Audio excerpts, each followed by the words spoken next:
अमन भूल चुका है अपनी याददाश्त, वो भूल चुका है अंजलि को, भी भूल चुका है अपनी पूरी जिंदगी को। कैसे याद आएगी अमन को अपनी जिंदगी? अंजलि अमन से फोन पे बात कर रही होती है और अंजलि अमन से पूछती है कि अगर तुम अमन सिंह राजपूत हो तो मैं तुम्हारी पत्नी हूँ, अगर तुम अमन सिंह राजपूत नहीं हो तो मैं तुम्हारी पत्नी नहीं हूँ। तो वो अमन से पूछती है कि तुम हो कौन?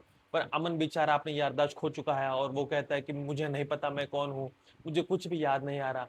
वो अंजलि से पूछता है कि तुम मेरी पत्नी हो, तो अंजलि अमन से कहती है कि तुम ही खुद से पूछो कि तुम हो कौन। फिर रमेश भाई पटेल अमन को समझाता है कि तुम हो अमन राजपूत, तुम ही हो, सिर्फ तुम्हारा चेहरा बदल चुका है। तुम्हारा वो जो भयानक एक्सीडेंट हुआ था उसमें तुम्हारा चेहरा पूरी तरह से खराब हो चुका था, इसलिए हमने तुम्हारे ऊपर करोड़ों रुपए खर्च कर प्लास्टिक सर्जरी कर कर ये सब नया चेहरा दिलाया है। रमेश भाई पटेल बोलता है कि ये सब कुछ मैंने अंजलि के लिए किया है। साक्षी रमेश भाई पटेल से पूछती है कि अंजलि तुम्हारी कौन लगती है? फिर रमेश भाई पटेल इस सवाल का जवाब नहीं देता और वो साक्षी से पूछता है कि तुम क्यों अमन की मदद कर रही हो, क्या लगता है अमन तुम्हारा? तो भाई ये दोनों चुप्पी की वजह से हमारे सामने एक नया टॉपिक खुल रहा है। आखिरकार रमेश भाई पटेल की अंजलि कौन लगती है? शायद उसकी हो सकता है कोई लड़की हो सकता है, अभी सिरे में कुछ हो सकता है, बोल नहीं सकते। और जहां तक साक्षी का सवाल है, वो साक्षी तो अमन से प्यार करती है, पर साक्षी रमेश भाई पटेल को टाल देती है।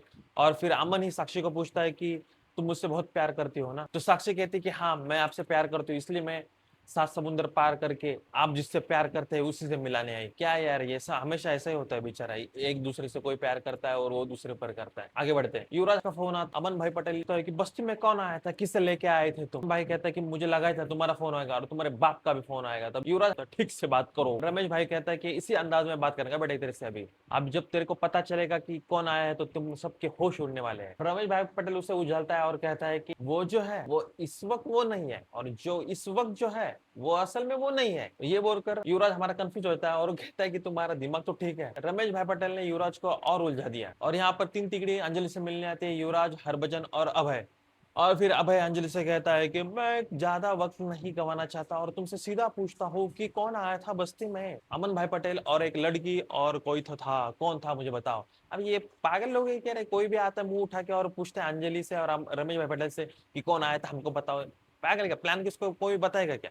फिर हमारा अभय बोलता है कि तुम जानती हो किससे तुम बात कर रही हो, तुम मेरे साथ शादी के लिए मंडप में खड़ी थी।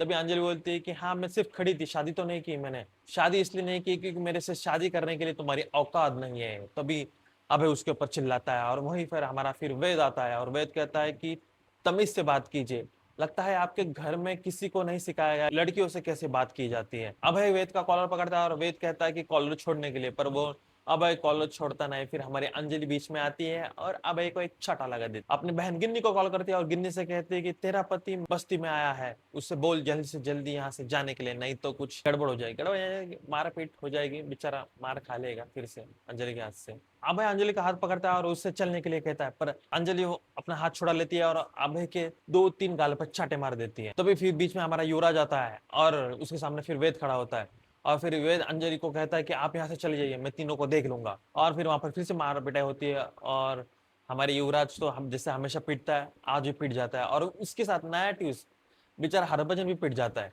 और फिर साइकिल उठाता है वेद और भाई को मारने जाता है, तभी अंजलि बीच में आती है और उसे छोड़ने के लिए कहती है।